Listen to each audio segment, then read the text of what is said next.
Well, to Saturday afternoon at the SCG. We are pumped for this game. A sellout at the SCG, 48,000 expected. It's going to be the first prelim final there since, of course, Tony Lockett's match-winning point back in 1996. This game where do you even start with this game? Tried to get Plugger to talk about his match-winning point. How did that text go? Was it just a good exchange between a couple of past St Kilda players? Tell the viewers he gave nothing.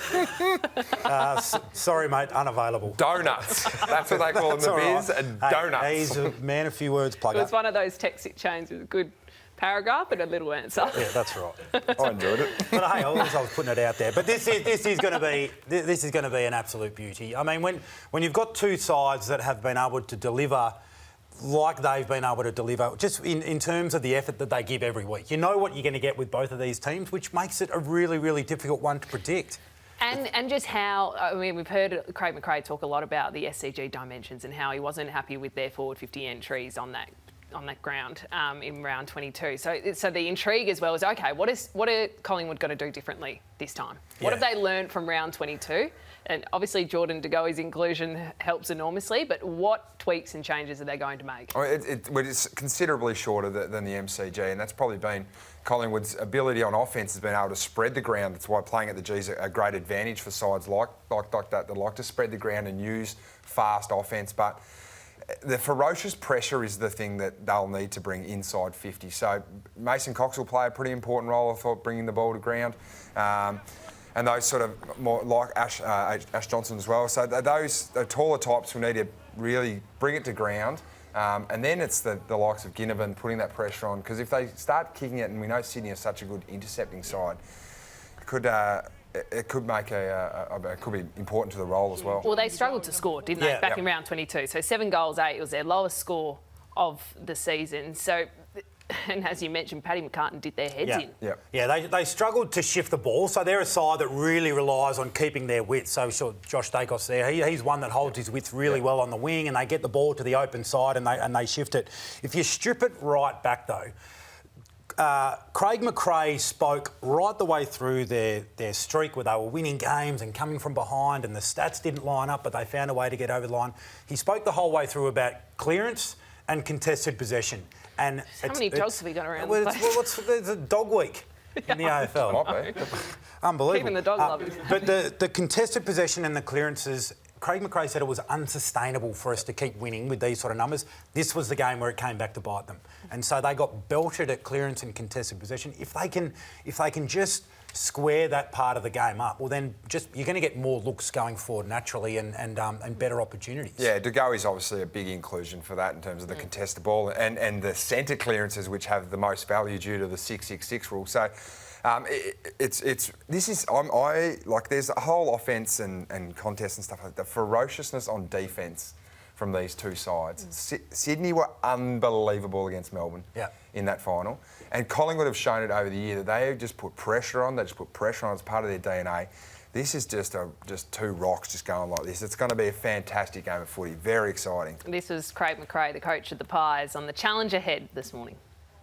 We look for evidence all the time, why we're in good shape, and there's a lot of data to suggest that we're better prepared this week than what we were last week. And you go back to round 22, I think it was. We had a few things that weren't quite the way we wanted it to be, but again, the opposition took a lot of things away from us. So we've had the ability, as they have, to look at what we do well and what they do well, and hopefully it's a different kettle of fish this time.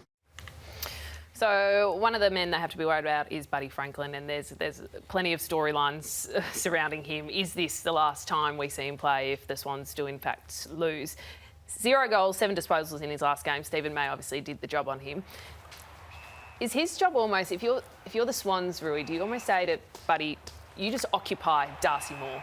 You just keep him busy. That's similar to thinking 2013 grand final when they made Buddy just run up the ground, take Luke McFarlane out of the equation.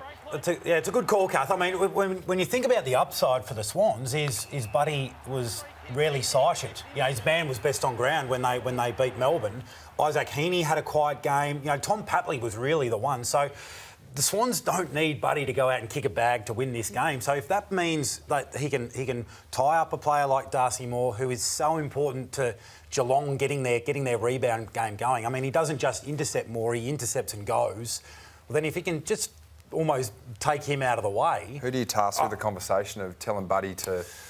Yeah, Hey, bud. look, I think John Longmire's got that in him. I think if anyone can, John Longmire can have that conversation. It's not your plan A. No. Your plan A is, Buddy, you're a superstar, go out, toe-to-toe with him and beat him.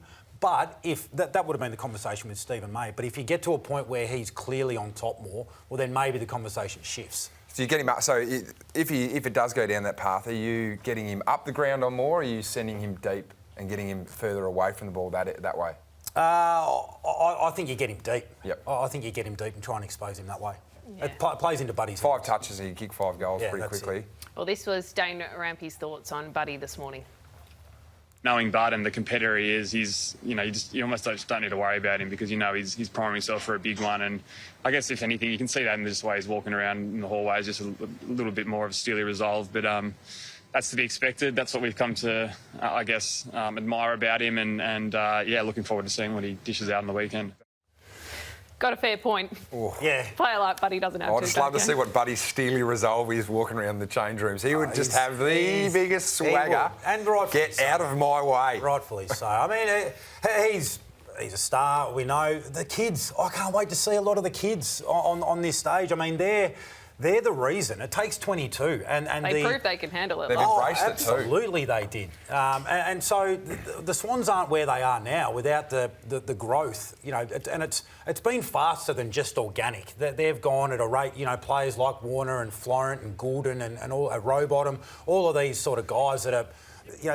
They're the reason someone like Josh Kennedy's not getting a game and has pulled the pin. That is the unfortunate news out of today. I mean, we didn't think he was going to feature, but he is done for the year. He nicked a hamstring again earlier this week. So he's going to have to watch on this weekend and potentially next weekend. And you feel for those champions of the game when they're just watching on, knowing how much they've given the club over the years. But at the same time, exactly what you're talking about with the younger players, it's exciting times for the Swans because there's a future. Yeah, absolutely. Future. And he said as much today that he does still feel a part of it, and it's probably a little bit easier when you've already got a medal in your back pocket. But he's been a star. I mean, there was a period there where we thought, gee, he might need to be the one to come in because the contested game was really struggling, but they fixed it with the young boys. They have, and I've loved the fact that they've come out and embraced it in the media. Young Chad Warner came out and said, my game's built for finals, which I can come across and go, wait, hang on a second, like that's a pretty big brash thing to say, but it's like,